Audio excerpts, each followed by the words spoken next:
تو الحمدللہ یہ بہت بڑی پاکستان آپ کی قیادت میں ایک اچیومنٹ تھی۔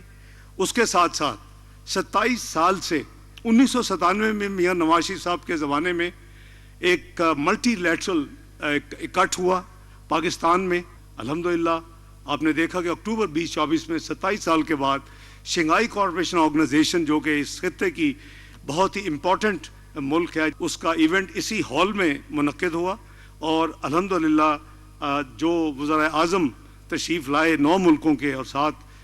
کچھ ملکوں کے وزراء خارجہ اور ان کے ڈیلیگیشن، تو یہ بہت بڑا ایونٹ 27 سال کے بعد پاکستان نے دیکھا۔ اس کے ساتھ ساتھ اس کے بعد اسی ہال میں انٹرنیشنل گرلز ایجوکیشن کے حوالے سے ایک کانفرنس کی گئی، جس میں 4 درجن سے زیادہ ممالک نے پارٹیسپیٹ کیا۔ پاکستان الحمدللہ اب کسی حوالے سے آپ دیکھ رہے ہوں گے کہ پرائم منسٹر کی جو اوپن فارن پالیسی ہے وہ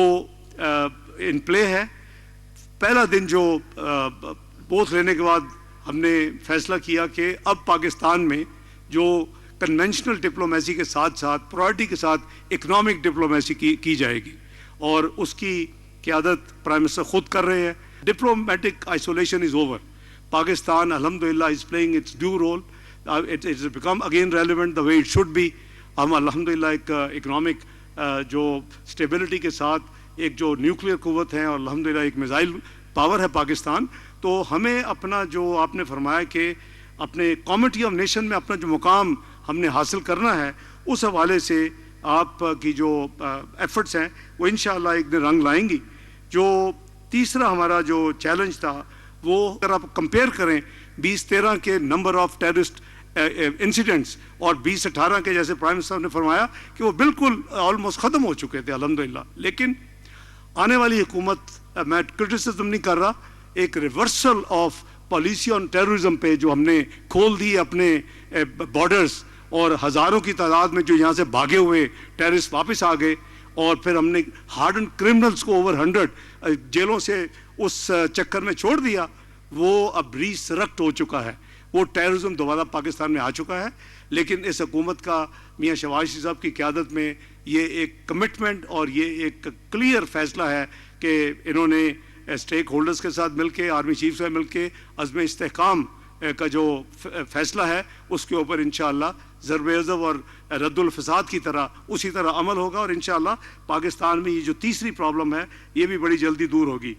چوتھا جو ہمارا مسئلہ ہے وہ سٹریم لائننگ، میرے نزدیک وہ اللہ تعالیٰ نے اس ملک جو بلیس کیا ہوا ہے مائنز اینڈ منرل سے، ہائیڈرو کاربن سے، سٹون سے اور دوسری ریئر ارتھ مٹیریل سے، اس کو سٹریم لائن کرنا ہے۔ اس کے لیے پرائم منسٹر کی سربراہی میں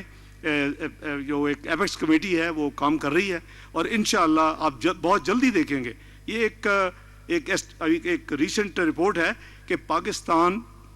جو آف شور گیس ریزروز کا چوتھا سب سے بڑا ملک غالباً ہے، چوتھا، تو اس میں کئی سالوں سے کوئی کام نہیں ہوا۔ پچھلے 1 سال میں 20 آن شور بلاکس کو ایڈورٹائز 31 دسمبر کو کیا گیا، 40 آف شور بلاکس کو یعنی سمندر کے اندر اس کو 1 فروری کو وہ ہو چکا ہے ایڈورٹائز، اور انشاءاللہ یہ ہمارے وہ یعنی اللہ تعالیٰ کے دیے ہوئے خزانے ہیں کہ اس میں جب یہ اس کی فلو شروع ہوگی تو یہ 130 بلین بہت پیچھے رہ جائے گا، لیکن it is the first day and the first step you take towards the journey under the leadership of میاں شہباز شریف پرائم منسٹر آف پاکستان، اور اس کے اوپر بڑی تیزی کے ساتھ کام ہو رہا ہے۔ چوتھا جو ہے ہماری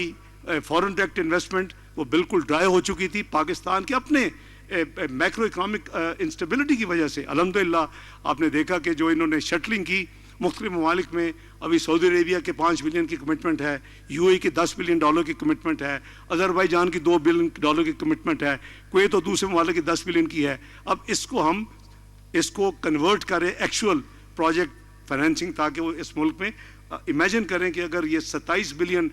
کی فورن ڈائریکٹ انویسٹمنٹ پاکستان میں آئے تو پاکستان پھر کہاں کھڑا ہوگا، امپلائمنٹ اپرچونیٹیز کیسے ہوں گی، اور پھر جو ایکسپورٹ کا ٹارگٹ ہے وہ میں سمجھتا ہوں کہ بڑے آسانی سے میٹ ہو سکتا ہے۔ اسی طرح جو ہماری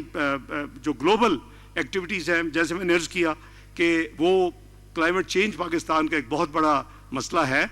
اور یہ رہے گا، کیونکہ جہاں ہم لیس دین 1% ایمیشنز ہیں، وہاں ہمارا 10 ٹاپ کنٹریز کا ہمارا رسک کنٹریز ہیں، اور اس کے لیے پرائم منسٹر خود جو انٹرنیشنل اس میں ایونٹس ہوتے ہیں COP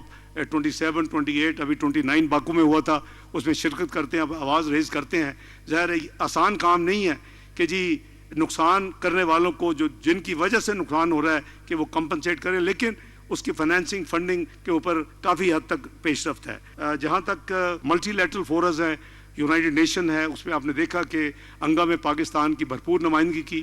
اس وقت یوکرین رشیا ایک گلوبل چیلنج ہے،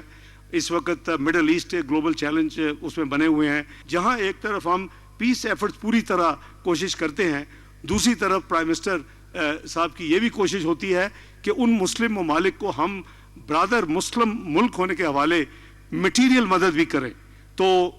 قریباً کپل آف ڈزنس جو ہیں وہ کنسائنمنٹ، ہیومینیٹیرین اسسٹنس کنسائنمنٹ، وہ غازہ میں،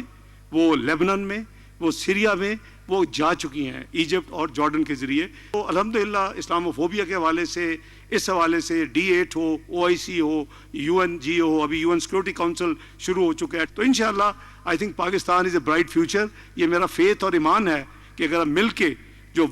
یہ کہتے ہیں ہارڈ ورک کرنا ہے، انشاءاللہ وہ دن دور نہیں. جس سپیڈ سے اور جس محنت سے، جس لگن سے وزیر اعظم کی قیادت میں کابینہ کام کر رہی ہے، وہ دن دور نہیں کہ میاں نواز شریف صاحب کا جو ایک ویژن اور جو ایک آبجیکٹو اور گول تھا G20 میں شامل ہونے کا، وہ انشاءاللہ بڑی جلدی